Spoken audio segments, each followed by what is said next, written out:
কিছু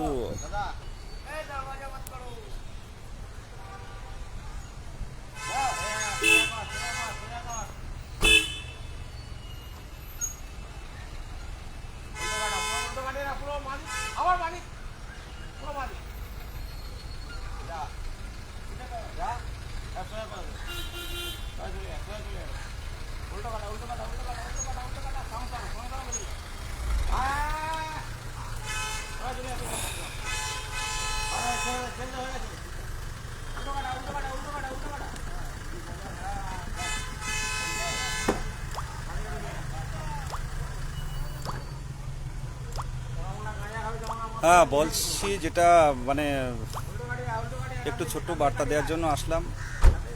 ও সোমবারেও এসেছিলাম, সোমবারে আমাদের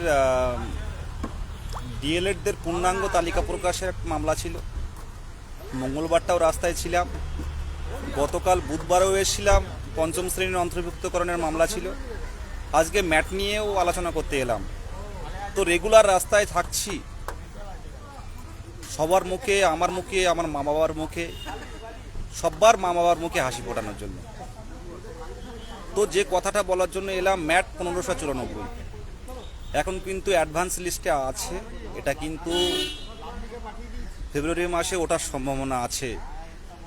আপনারা এখনও যারা ফান্ডিং দেননি, আমি বলবো দিন। ম্যাট 1594 চলে আসলে আর চাকরি পাওয়ার সম্ভাবনাটা কিন্তু অনেকটাই কিন্তু হারিয়ে যাবে। যারা এখনো পর্যন্ত দেননি, ভাবছেন হবে কি হবে না, একবার এই রেজাল্ট দিলে কিন্তু প্রচুর সংখ্যক ডিএলএড টেট পাস কিন্তু চলে আসবে 2014 থেকে। আরেকবার বলি, 2014 শুধু যারা পরীক্ষায় বসেছিল, যত লক্ষ পরীক্ষায় বসেছিল, সেই তত লক্ষের রেজাল্ট কিন্তু 6 নাম্বার করে দিয়ে পাবলিশ করবে। এটাই ম্যাট 1594।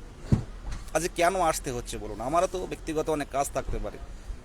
আজকে সকাল থেকে মিথ্যা কথা বলবো মনে হয় রাস্তায় দাঁড়িয়ে।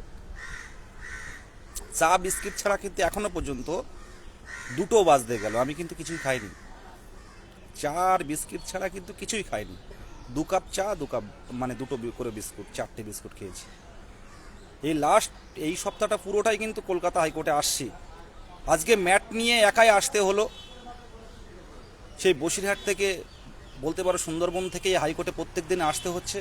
তো ম্যাট নিয়ে আলোচনা হলো। ম্যাট নিয়ে কিন্তু আমরা অনেকটা এগিয়ে এসেছি, কিন্তু যথেষ্ট ফান্ডিং কিন্তু এখনো আসেনি। আমরা একটা সুপার যারা লড়ে সুপ্রিম কোর্টে, অ্যাডভোকেট ইন রেকর্ড, এআরও, সেরকম দাঁড় করাবো, যাতে আমাদের মামলাটায় আমরা ম্যাটের মতো এরকম একটা অশুভ শক্তিকে আমরা কিছুদিনের জন্য, কয়েক মাসের জন্য স্টে করে দিতে পারি। সেই জন্য কিন্তু রাস্তায় আজকে আসলাম। আজকে শুধুমাত্র ম্যাটটা নিয়ে আলোচনা করলাম। তো এটুকু বলবো, ম্যাট 1594 জন্য ফান্ডিং দিন, এখনো কিন্তু সময় নেই। এটা সত্যি কথা, আমার খুব ভয় লাগছে। যদি ম্যাট 1594 যদি ওরা রেজাল্ট পেয়ে যায়, ওরা বড় উকিল দাঁড় করাবে 14তে যারা এখনো পর্যন্ত প্রাথমিক টেট পাস করেনি। আপনারা যারা প্রাথমিক টেট পাস করে আছেন, প্রাথমিক টেট কোয়ালিফাইড যারা, তারা কিন্তু অনেক ভালো কপাল, তাদের ভালো কপাল। আমরা টেট পাস করে আছেন, সব্বার চাকরি পাওয়ার সম্ভাবনা আছে। ফান্ড ভালো না উঠলে কিন্তু করতে পারবো না, হবে না। যে কোনো একটা উকিল দাঁড় করিয়ে লড়া সম্ভব না সুপ্রিম কোর্টে একটা কথা বলতে গেলে একটা কনফারেন্স ফি, যারা 17 দাদারা যারা লড়েছে তারা জানে সুপ্রিম কোর্টে কি পরিমাণ খরচ। সেই অনুযায়ী কিন্তু ফান্ড আসেনি। আজকে 9,000 পাস করেছিল 2017 সালে, তারা যেভাবে ফান্ডিং দিয়ে 2,500 3,000 করে ফান্ডিং দিয়ে তারা কিন্তু ম্যাটটাকে আটকেছে, বিভিন্ন আইনি পথে গেছে। আমরা ফান্ডিংয়ের অভাবে আমরা কিন্তু ভালো অ্যাডভোকেট দিতে পাচ্ছি না। পঞ্চম শ্রেণীর 200 টাকা ফান্ডিং, এটা কোনো ফান্ডিং হলো? আমি তো আজকে হাইকোর্টে, আমি তো আগে বুঝতাম না, কিন্তু আজকে এসে বুঝতে পারছি যে একটা ভালো রায় বের করতে গেলে কিন্তু ভালো সুপার স্পেশালি উকিল কিন্তু দাঁড় করাতে হয়, অ্যাডভোকেট দাঁড় করাতে হয়। ফান্ডিং নেই তেমন দাঁড় করাচ্ছি। 200 টাকা করে ফান্ডিং কিছু হয়? যেখানে 2200 2400 2,500 করে ফান্ডিং তুলতো 2017 আমাদের যারা শিক্ষক, আজকে সবাই চাকরি পেয়ে গেছে। তো 500 টাকা ফান্ডিং, 500 টাকা। 17 টেট কোয়ালিফাইরা তারা 2,500 3,000 অনেক ফান্ডিং দিয়ে তারা কিন্তু যেমন মানে সুপার মানে হাইকোর্ট বলো সুপ্রিম কোর্টও বলো, যে কোর্টে লড়বে সেই রকম উকিল দেখে সেই রকম অ্যাডভোকেট দেখে কিন্তু তারা লড়ে, তারা কিন্তু আইনি পথটা কিন্তু সুগম করে তারা কিন্তু আজকে নিজের চাকরিটা দিনের শেষে কনফার্ম করেছে, সব্বার চাকরিটা কনফার্ম করেছে। এই আইনি পথ কিন্তু আমরা বেছে নিয়েছি। সেই আইনি পথে ভালো অ্যাডভোকেট দাঁড় করাতে গেলে কিন্তু ফান্ডিং দরকার। আপনারা সবাই লাইভ দেখছেন, গ্রুপে আছেন, তো এই ফান্ডিংয়ে কিন্তু সুপ্রিম কোর্টে লড়া সম্ভব হবে না, কিচ্ছু বলার থাকবে না, আমি নিজের থেকে হাত উঁচু করে দিচ্ছি।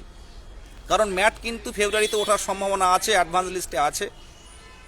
তো 3 দিন আগে যদি বলে দেয় যে ম্যাট উঠবে, ফান্ডিং কিন্তু যত হয়তো আপনি দিয়েছেন কিন্তু পাশের কেউ দিইনি, হাতে সময় কিন্তু খুব কম।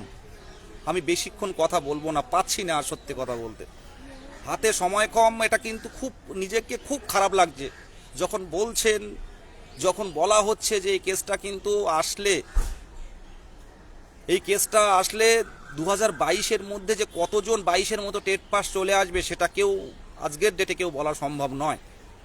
তো ফান্ডিংটুকু যারা দেননি দেন, 500 টাকা ফান্ডিং, 2,000 2,500 বলিনি, এই ফান্ডিংও সম্ভব না। যারা দিয়েছেন তাদেরকেও হয়তো টাকা ফেরত দিতে হবে, কিছু করার নেই, কিছু করার নেই। কতদিন করবো এভাবে? যদি ভালো অ্যাডভোকেট দিতে হয়, ফান্ডিং না আসে, তাহলে কি যারা দিতে পারেন 1,000 টাকা 2,000 টাকা দিন। দেখুন না, দিনের শেষে কিন্তু আমরা 2022 প্রাথমিক টেট উত্তীর্ণ আমরা যারা আছি, আমরা কিন্তু কাজ করে দেখাবো। খুব মানে মর্মাহত যে এই কেস এসে গেলে কিন্তু এখন আমি শুনছিলাম যে ফান্ডিংয়ের ব্যাপারগুলো কত, আমরা তো সবাই সব হিসেব জানি না। তো যেভাবে জানানো হলো যে ফান্ডিং কিন্তু যথেষ্ট ফান্ডিং আসেনি, আপনি হয়তো বলবেন আমি দিয়েছি, কেসটা তোলা হোক, কিন্তু সেটা তো সম্ভব নয়। তাই বলবো যে ফান্ডিং দিন, হাফিজুর রহমানের QR কোডে এক জায়গায় ফান্ডিং দিন, আপনারা এক জায়গায় ফান্ডিং দিন। এই ম্যাট কিন্তু একটা আমাদের কাছে খুব ভয়ঙ্কর। আমরা যারা টেট পাস আছি, আমরা খুব খুব লাকি যে আমরা টেট পাস করে আছি, প্রাথমিক টেট কোয়ালিফাই করে আছি। প্রধান যে কাজ 23-এ কেউ পাস করবে না। তাই আমি এটুকু বলবো, ম্যাটের ফান্ডিংটুকু দিন, আজকেই দিয়ে দিন যারা দেননি। শুধু 500, ন্যূনতম 500, তার বেশি দিন। 300 200 এরকম দিলে হবে না, লড়তে পারবো না।